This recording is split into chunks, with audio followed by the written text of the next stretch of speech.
Hi friends, మేము రీసెంట్గా dish washer తీసుకున్నాం కదా. 2 టైమ్స్ యూసెస్ తర్వాత ఎలా ఉంది ఎక్స్పీరియన్స్ అనేది వీడియో చేస్తున్నాను. దీనిలో అయితే టోటల్గా 6 మోడ్స్ ఆఫ్ ఆపరేషన్స్ ఉంటాయి. Intensive, kadai, express, sparkle, auto, eco, quick and pre range.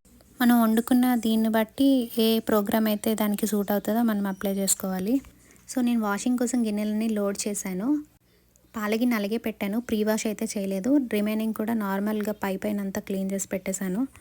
దీనికోసం 2 టైప్స్ ఆఫ్ డిటర్జెంట్స్ ఉన్నాయి. ఒకటి ట్యాబ్లెట్, అందులోనే అన్ని మిక్స్ అయి ఉంటుంది. జస్ట్ ట్యాబ్లెట్ పెట్టేసి లోడ్ చేసుకుంటే సరిపోతుంది.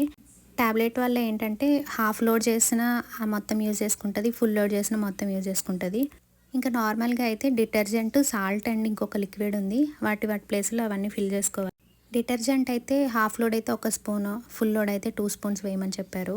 మేము ఈరోజు అయితే ట్యాబ్లెట్ వేసి వాష్ చేస్తున్నాము. నేను ఈ 2 టైమ్స్ కూడా ఆటోలోనే పెట్టి వాష్ చేశాను. సో వీడియోలో చూడండి వాష్ అయ్యాక ఎలా వచ్చిందో. మేము ఒక గిన్నెని రివర్స్లో పెట్టలేదు, సో వాటర్ అంతా దానిలోనే ఫిల్ అయిపోయి ఉండిపోయింది. రిమైనింగ్ అన్ని గిన్నెలు మాత్రం చాలా కొత్తవిలాగే అంత వాష్ అయ్యాయి అనమాట.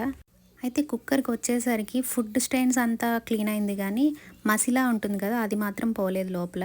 ఆ తర్వాత ఈ పాలగిన్నె లోపల క్లీన్ అయిందో లేదో ఆ వాటర్ పడేసి చెక్ చేశాను, అది మొత్తం నీట్గానే క్లీన్ చేసింది. అయితే దీనిలో అల్యూమినియం, కాపర్ ఇలాంటి గిన్నెలు అవి వేయకూడదు. ప్లాస్టిక్, నార్మల్ ప్లాస్టిక్ కూడా వేయకూడదు. ఇంకా ఐరన్ యుటెన్సిల్స్ కూడా వాడకూడదు. ఓన్లీ వన్ థింగ్ ఏంటంటే డిష్ వాషర్లో వేసేటప్పుడు కొద్దిగా తొలిచేసి వేసుకోవాలన్నమాట, అంతే. అండ్ టైం కూడా ఎక్కువే తీసుకుంటుంది. నేనైతే ఆటోలో పెట్టా, 1.5 అవర్ తీసుకుంటుంది. క్విక్ వాష్ అయితే 30 మినిట్స్, బట్ వితౌట్ డ్రైయింగ్ అనమాట. వీడియో నచ్చితే